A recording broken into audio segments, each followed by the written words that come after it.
இதமான காலை தென்றலில் இன்று அனைத்து அன்பு உள்ளங்களுக்கும் என் இனிய காலை வணக்கம். இன்று ஒரு குறள், அதாவது அதிகாரம் 66 வினை தூய்மை. பழி மலைந்து எய்திய ஆக்கத்தின் சான்றோர் களி நல்குரவே தலை என்கிறார் தெய்வப்புலவர் திருவள்ளுவர்.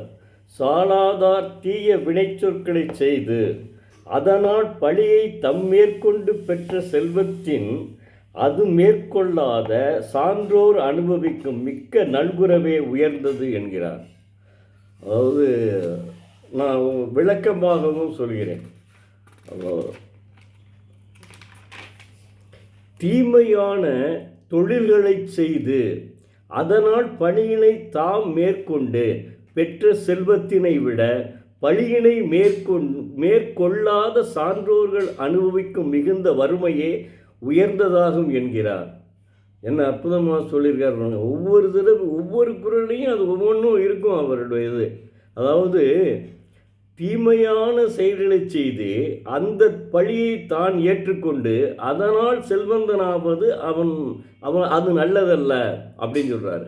அதே சமயத்தில் ஒரு சான்றோன் வறுமையில் இருந்து கஷ்டப்பட்டாலும் அது நல்லதே என்கிறார். எவ்வளோ தீய வழியே செய்யக்கூடாது, தீய செயல்களை செய்யக்கூடாதுன்னு தான் வலியுறுத்துகிறார். அதுக்கு தான் ஒரு அதிகாரத்தையே ஒவ்வொரு அதிகாரத்திலையும் சொல்லிகிட்டே வந்துட்டுருக்காரு. அதாவது இவருடைய ஒருத்தர் திருடி, அதாவது தாய்க்கே அதை ஒரு குறளில் சொல்கிறத பாருங்க, தன்னுடைய தாய் பசியால் துடிக்கிறாள், அவளுக்கே நீ தீய செயல்கள் செய்து அவனுக்கு பொருள் கொடுக்கக்கூடாது அவளுக்கு அப்படின்னு சொல்கிறார். தாய்க்கே அந்த நிலைன்னா அப்போ அவர் எவ்வளவு கடைசி வரையும் நல்லவனாக சான்றோனாக இரு, உழைத்து வாழ் அப்படின்னு சொல்கிறார். உழைத்து வாழ், சிரித்து வாழ் அப்படின்னு தான் அவர் சொல்கிறார். அதுதான் இந்த அதிகாரம் சொல்கிறது. அதுக்கடுத்து ஒரு சொல்கிறார், குறிப்பு அறிதல். அதிகாரம் 71 குறள் எண் 206. அடுத்தது காட்டும் பளிங்கு போல் நெஞ்சம் கடுத்தது காட்டும் முகம். தெய்வப்புலவர் திருவள்ளுவர் தன்னை அடுத்த பொருளது நிறத்தை தானே கொண்டு காட்டும் பளிங்கு போல ஒருவன் நெஞ்சத்து மிக்கதனை அவன் முகம் தானே கொண்டு காட்டும் என்கிறார்.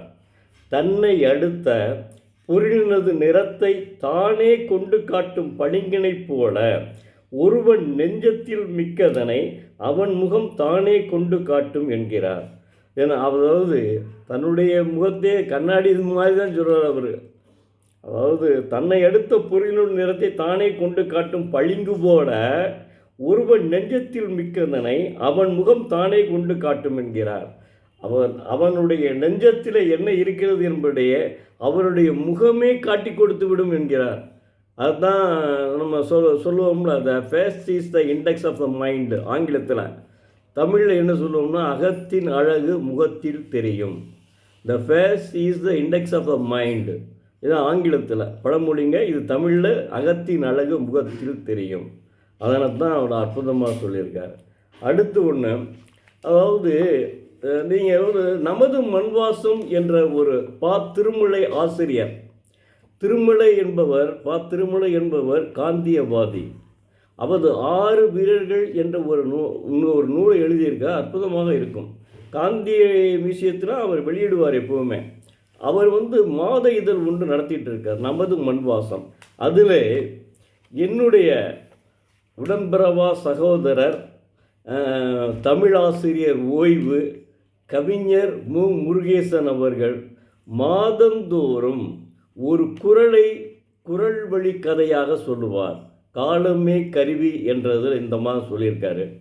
அதாவது என்னென்னா, அவர் எப்போவுமே ராமசாமி குப்புசாமி அல்லது ராமசாமி ராமசாமி கந்தசாமின்னு சொல்லுவார், இல்லை ராமசாமி குப்புசாமின்னு சொல்லுவார். ஒரு உதாரணம் அவர் சொல்கிறது, அந்த குறளை முதல்ல சொல்கிறேன். அதாவது முதல்ல இதை சொல்லிடுறேன். அவர் ராமசாமியிடம் கோடை மழை பெய்திருச்சு, அவர் ஒரு விவசாயிங்க, கூட்டு குடும்பத்தில் இருக்கார். இவரை பற்றி நல்லா தெரிஞ்சுக்கிறோம். புன்னகை மன்னன் சொல்லலாம். என்னென்னா சிரித்த முகத்தோடு தான் அவர் உலகத்தமிழ் சங்கத்துக்கு வரும்போது நான் அவர் பார்க்கையில் சிரித்த புன்முறுவலோடு அற்புதமாக வரக்கூடிய நல்ல மனிதர். அவர் என்ன செய்கிறாருன்னா, அவர் அவரை நான் ஒரு நாள் கூட உபூதி குங்குமம் இல்லாமல் பார்த்ததே கிடையாது. அந்தளவுக்கு. ஆனால் சில பேர் சொல்லுவாங்க, நீங்கள் தமிழாசிரியர் பேண்ட் போடலாமான்னு கேட்பாங்க. அவர் அதற்கெல்லாம் வேறு ஆளுகளை கேட்டிருக்காங்க. ஆனால் அவர் அதற்கு சலைப்படவே மாட்டார். அவர் என்ன செய்வார், ஃபேண்ட் போட்டு நல்லா தமிழாசிரியர்னா பேண்ட் போடக்கூடாதாங்க? அப்படி சட்டம் ஏதாவது இருக்கா? அதாவது அவர் என்ன செய்கிறாருன்னா, நல்லா ஃபேண்ட் போட்டு பண்ணி தான் வருவார். நீட்டாக இருக்கும் அவர் பார்க்குறதுக்கு. அவருடைய அப்படி இருக்கணும் தோற்றப்பொழிவே முதல்ல. ஏன்னா திருக்குறளை அவர் விரும்புகிறவருங்க. அதனால தான் சொல்கிறேன். மாதம் ஒரு திருக்குறள் சொல்லிடுவார் ஒரு கதையோட. இந்த கதையில் ராமசாமி என்பவன் குப்புசாமியிடம் சொல்கிறான், கோடை மழை பெய்து விட்டது, அதனால் நீங்கள் என்ன செய்யணும், உடனே நீ உழுக ஆரம்பி அப்படின்னு சொல்கிறாரு.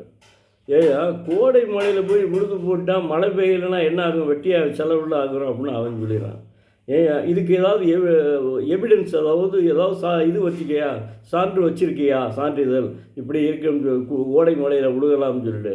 ஏங்க திருவள்ளுவரங்க ஒருத்தர் வேணும், திருவள்ளுவர் சொல்லியிருக்காருங்க அப்படின்னு சொல்லி ஒரு குறளை சொல்கிறார். என்ன பாருங்க, அதாவது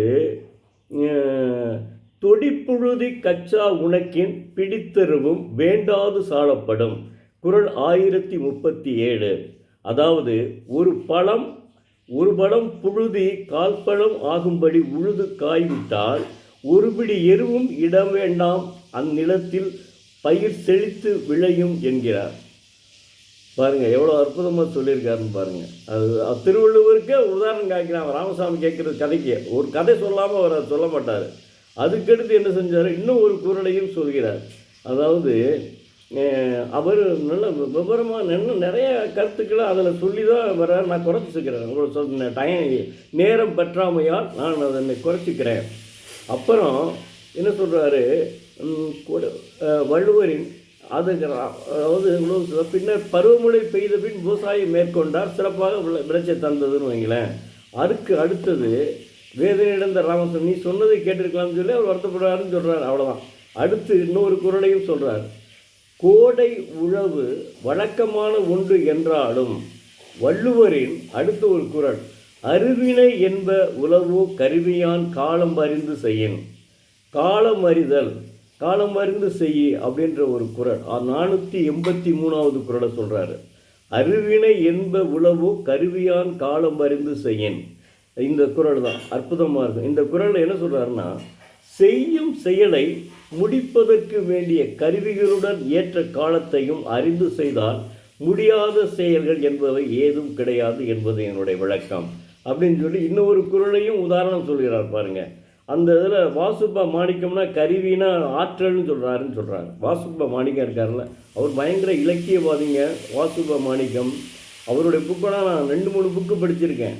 அவர் புக்கில் தான் நம்ம முச்சங்கங்கள் அழிந்ததை பற்றி சொல்லியிருக்காரு. முதல் சங்கம், இடைச்சங்கம், கடைச்சங்கம் 3 சங்கங்கள் கடற்கோளால் அழிக்கப்பட்டது. 4வது சங்கம்தான் பாண்டித்துரை தேவர் ஏற்படுத்திய சங்கம்.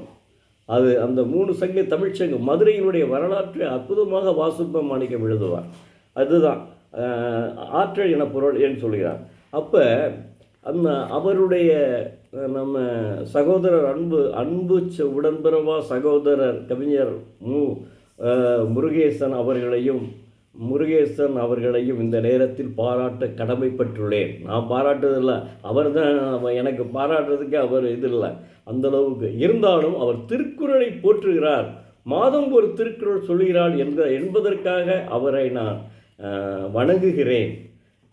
அடுத்து இன்னும் ஒன்றையும் சொல்லிக்கிறேன். இப்போ முதல்ல என்ன செஞ்சேன், இப்போ என்ன செஞ்சோம், ஜெர்மனியில் 2 மாதத்துக்கு முன்னாடி ஒரு சிலை வைத்தார்கள். அதற்கடுத்து நமது திருவள்ளுவர் மன்றம் தலைவர் ஐயா சுப்பிரமணியம் அவர்கள் எனக்கு சிங்கப்பூரில் ஒரு சிலை வைத்து விட்டார்கள் என்று ஒரு வாட்ஸ்அப்பில் அனுப்பியிருந்தார். அதுக்கடுத்து இப்போ இதுலேயே நம்ம உத்தரப்பிரதேசத்திலே ஒரு சிலை வச்சுருக்காங்க. அப்போ பாருங்கள், இப்படி நிறைய இருக்குது. அப்படி நிறையா அவருடைய உலகம் பூராம் அவருடைய சிலை இருக்குங்க. அதில் மாற்றமே கிடையாதுங்க. அந்த அளவுக்கு அற்புதமான மனிதருங்க திருவள்ளுவர் தெய்வப்படுவார். எனக்கு சேரங்க திருவள்ளுவரை யார் யாருக்கு பிடிக்கிறதோ அவர் அது பூரா எனக்கும் பிடிக்கும். திருவள்ளுவரை பிடிப்பவர்கள் எல்லாருக்கும் பிடிக்கும்.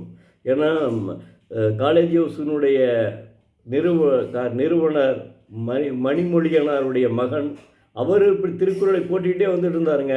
அவருக்கு பின்னாடி அவர் மகன் கார்த்திகேயன் மணிமொழி அவர்கள், மரியாதைக்குரிய கார்த்திகேயன் மணிமொழி அவர்கள் திருக்குறளை புகழ்ந்து மாதம் ஒரு 2 குறள் 3 சங்க கூட்டம் அமைத்து விடுவார்.